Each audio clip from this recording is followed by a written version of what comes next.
Hello everyone, welcome back to my YouTube channel English with Boli Holi. So guys, ये वाला video जो पिछले से पिछले वाला वीडियो था उसी का नेक्स्ट पार्ट है। ओके, वही स्टोरी है, उसका नेक्स्ट पार्ट है। ओके, तो सेंटेंसेस बहुत यूजफुल होंगे, बस वीडियो को एंड तक देखिएगा और ध्यान से देखिएगा। और एक पेन नोटबुक लेकर जरूर बैठना है, जो भी आपको इंपॉर्टेंट लगता है आपको जरूर लिखना है। ओके गाइज, तो शुरू करते हैं आज का ये वीडियो। देखते हैं भविष्य में क्या होता है। Let's see what happens in future.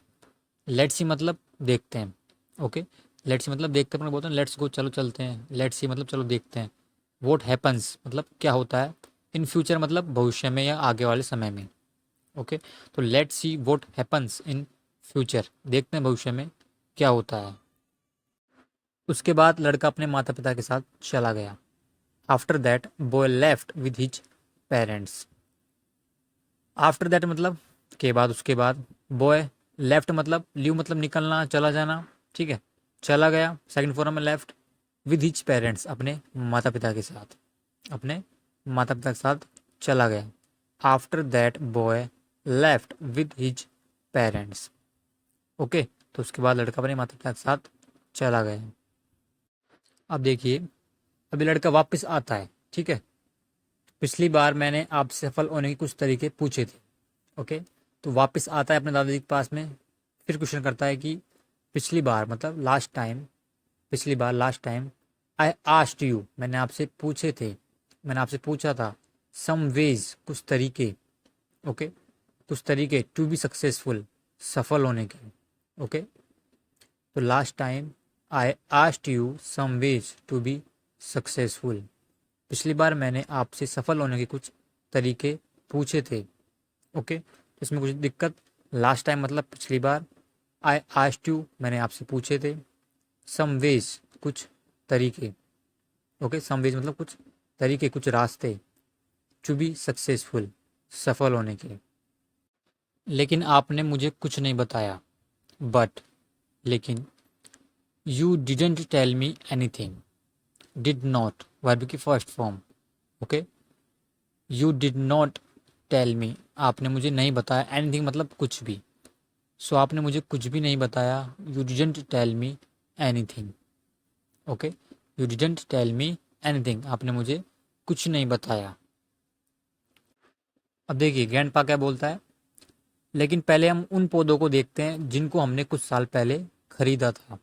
Okay, but लेकिन, फर्स्ट पहले let's take a look at plants. Let's take a look मतलब होता है नज़र डालना। ओके, हैव ए लुक बोल सकते हैं आप, टेक ए लुक भी। तो लेट्स टेक ए लुक, देखते हैं। एट प्लांट्स, उन पौधों को। That we bought a few years back. That, जिनको। वी बॉट, हमने खरीदे थे। ओके, बाय की सेकंड फॉर्म खरीद, बॉट। ओके, तो हमने खरीदे थे। ए फ्यू ईयर्स बैक, कुछ साल पहले हमने खरीदे थे।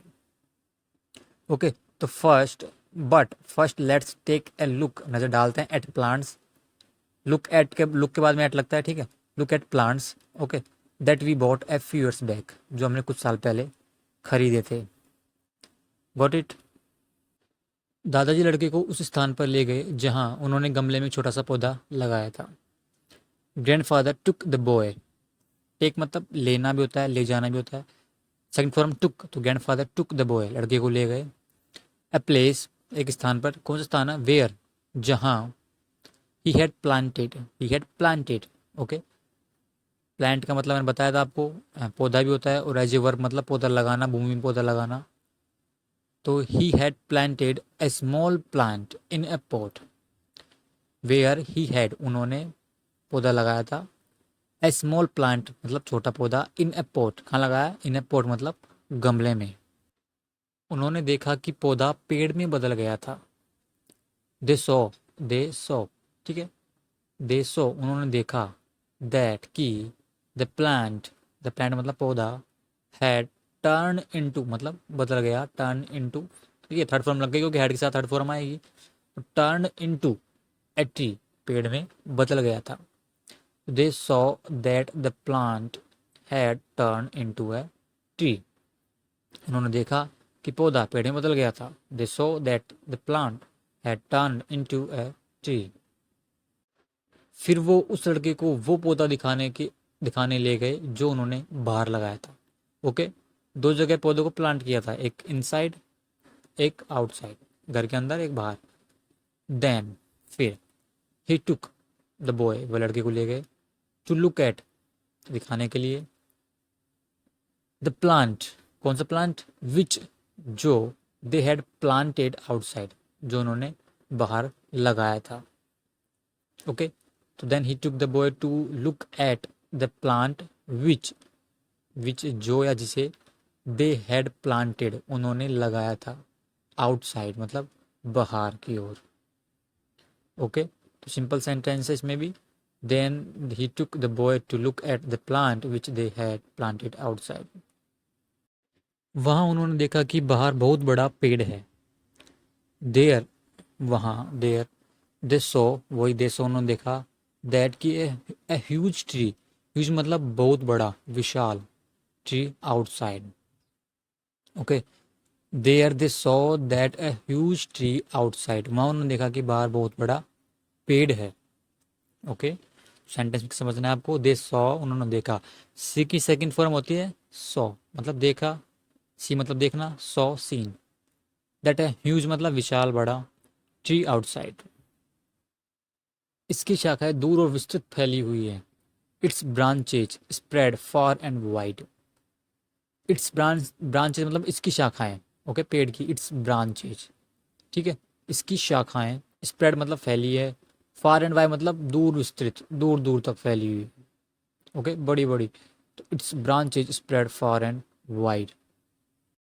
बताओ कौन सा पौधा ज़्यादा बड़ा, tell me which plant grew more, tell मतलब मुझे बताओ, विच प्लांट मतलब कौन सा पौधा, ग्रो मतलब होता है बढ़ना, विकसित होना, आगे बढ़ना, ठीक है, तो ग्रू सेकंड फॉर्म हो जाएगी, तो ग्रू मतलब बड़ा, विकसित हुआ ज़्यादा, मोर मतलब अधिक या ज़्यादा, तो tell me which plant grew मोर, बताओ कौन सा पौधा ज़्यादा बड़ा, कौन सा अधिक सफल है, विच is more successful, which is मोर मतलब अधिक ज़्यादा, सक्सेसफुल मतलब सफल है, ठीक है, कौन सा अधिक सफल है, ठीक है, कहने का मतलब है, तो which is more successful, which is more successful, जो हमने बाहर लगाया था, the one we planted outside, the one मतलब वो वाला, द वन मतलब वो वाला, जो वी प्लांटेड हमने लगाया था, आउटसाइड मतलब बाहर, ओके, जो हमने भूमि में बाहर लगाया था वो वाला, ठीक है, तो the one we planted outside, the one we planted outside, okay, तो the one we planted outside. बाहर पौधे को कई चीज़ों का सामना करना पड़ा, द प्लांट आउटसाइड, जो बाहरी पौधा था, the plant outside had to face, देखिए फेस मतलब सामना करना, ओके, हैड टू का मतलब होता है कोई भी काम करना पड़ा, ठीक है, पड़ा था या पड़ता था, जैसे कि मुझे जाना पड़ा, आई हैड टू गो, ठीक है, मुझे आना पड़ा, I have had to come, okay, मुझे मिलना पड़ा, I had to meet, okay, इस तरह आई हैड टू फेस, मुझे सामना करना पड़ा, मैनी थिंग्स कई चीज़ों से, ओके, तो सब्जेक्ट कौन है यहाँ पे, बाहर का पौधा, the plant outside had to face, जो बाहरी पौधा है उसे सामना करना पड़ा, मैनी थिंग्स कई चीज़ों का, ओके, आज ये बहुत मजबूत है, today it is so strong, today it is so strong, आज ये है, इट इज़ सो स्ट्रॉन्ग मतलब बहुत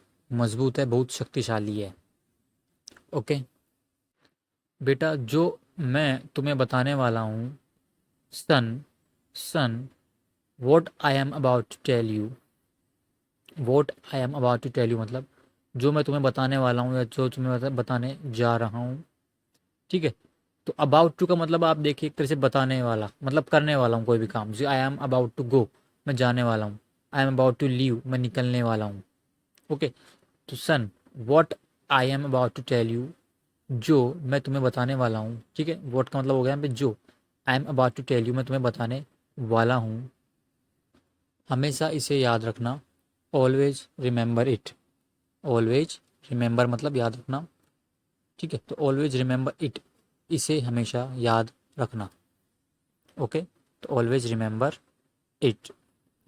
यदि तुम हमेशा आरामदायक चुनाव करते हो, if you always make comfortable choice. देखिए गाइस, इफ़ यू मेक, देखिए मेक अ चॉइस मतलब होता है कि टू सिलेक्ट, चूज करना, सिलेक्ट करना, चुनना, चूज करना, चुनाव करना। ओके, तो if you always make comfortable choice, यदि तुम हमेशा आरामदायक चुनाव या विकल्प, ओके चॉइस मतलब विकल्प ही हो गया, विकल्प करते हो, चुनाव करते हो, तो आप उतना विकास नहीं कर पाओगे जितना आप कर सकते हो। Then you will not be able to grow as you can. Then, तो you will not be able to grow, you will not be able to grow, grow मतलब विकास करना, ठीक है, बढ़ना। तो you will not be able to grow, तुम उतना नहीं बढ़ पाओगे, एज यू कैन, जितना आप कर सकते हो। ओके, जितना आप कर सकते हो। तो देन यू वॉन्ट बोल सकते हैं, then you won't be able to grow as you can, तो आप उतना विकास नहीं कर पाओगे जितना आप कर सकते हैं। लड़के ने लंबी सांस ली और पेड़ की ओर देखने लगा। The boy took a long breath. देखिए भाई, टेक मतलब लेना होता है, ठीक है, तो ली, टुक मतलब लेना, ले जाना भी होता है, ठीक है, वो अलग था, यहाँ पे बस लेना हो गया। तो टुक मतलब ली, सेकंड फॉर्म हो गई टुक। तो the boy took a long breath मतलब लंबी सांस ली, and stare at the tree. Stare मतलब होता है एक टक देखना, घूर से देखना, टकाटक देखना, है ना। तो देखने लगा, एक टक देखने लगा, इसकी तरफ, एट द ट्री, पेड़ की तरफ। So the boy took a long breath and stared at the tree. लड़के ने लंबी सांस ली और पेड़ की ओर देखने लगा, और उसे अपने दादाजी की बातें समझ में आ गई। एंड, और ही अंडरस्टूड, अंडरस्टैंड मतलब समझना, सेकंड फॉर्म हो गई अंडरस्टूड, तो वह समझ गया हिज ग्रैंड पाज वर्ड। ग्रैंड पाज वर्ड मतलब दादाजी के शब्द मतलब बातें। ओके, तो and he understood his grand पाज वर्ड, अपने दादाजी की बातें समझ में आ गई, उनके शब्द थे वो समझ गया। ओके, तो and he understood his grand पाज वर्ड। जब तुम गेम खेलते हो, when you play a game, ठीक है, when you play a game मतलब जब तुम गेम खेलते हो, जब तुम कोई गेम खेलते हो। ओके, जब तुम कोई गेम खेलते हो, तो when you play a game, when you play a game. मज़ेदार हिस्सा है पता लगाना कि चुनौती पर काबू कैसे पाए। The fun part is figuring out how to overcome challenges. देखिए, फिगर आउट मतलब होता है पता लगाना, ठीक है, तो द फन पार्ट इज, जो मज़ेदार हिस्सा है, ठीक है, जो मनोरंजन हिस्सा है, द फन पार्ट इज, ठीक है, फिगरिंग आउट पता लगाना, हाउ टू ओवरकम, ओवरकम मतलब काबू पाना, किस चीज़ पर जीत पा लेना, चैलेंजेस मतलब चुनौती पर। तो हाउ टू ओवरकम चैलेंजेस, चुनौती पर कैसे काबू पाए। Okay, the fun part is figuring out how to overcome challenges. जिंदगी भी इसी तरह काम करती है। Life works the same ways. Life works मतलब जिंदगी, वर्क मतलब काम करना, ठीक है, सब्जेक्ट लाइफ। तो लाइफ वर्क्स मतलब काम करती है, द सेम वे मतलब इसी तरह, इसी प्रकार ज़िंदगी भी काम करती है। Okay, life works the same way. आपके सामने आने आने वाली प्रत्येक बाधा सीखने का एक मौका है। ईच हर्डल, ईच मतलब प्रत्येक या हर एक, ठीक है, हर एक, हर्डल मतलब बाधा, रुकावट। यू फेस, जो आप सामना करते हैं, यू फेस मतलब आप सामना करते हैं। Is a chance to learn, जो सीखने का एक मौका है। ओके, तो each hurdle is a chance to learn, प्रत्येक बाधा सीखने का मौका है। ओके, यू फेस आया तो उसका अर्थ चेंज हुआ बीच में, तो ईच हर्डल यू फेस, प्रत्येक बाधा जो आप फेस करते हैं, is a chance to learn, जो सीखने का एक मौका है। ओके गाइज, सो फ्रेंड्स, आज के वीडियो में यही था, एंड आई होप आपको वीडियो सेंटेंस यूजफुल लगे होंगे। वीडियो को जरूर शेयर करिए, like, and thanks for watching.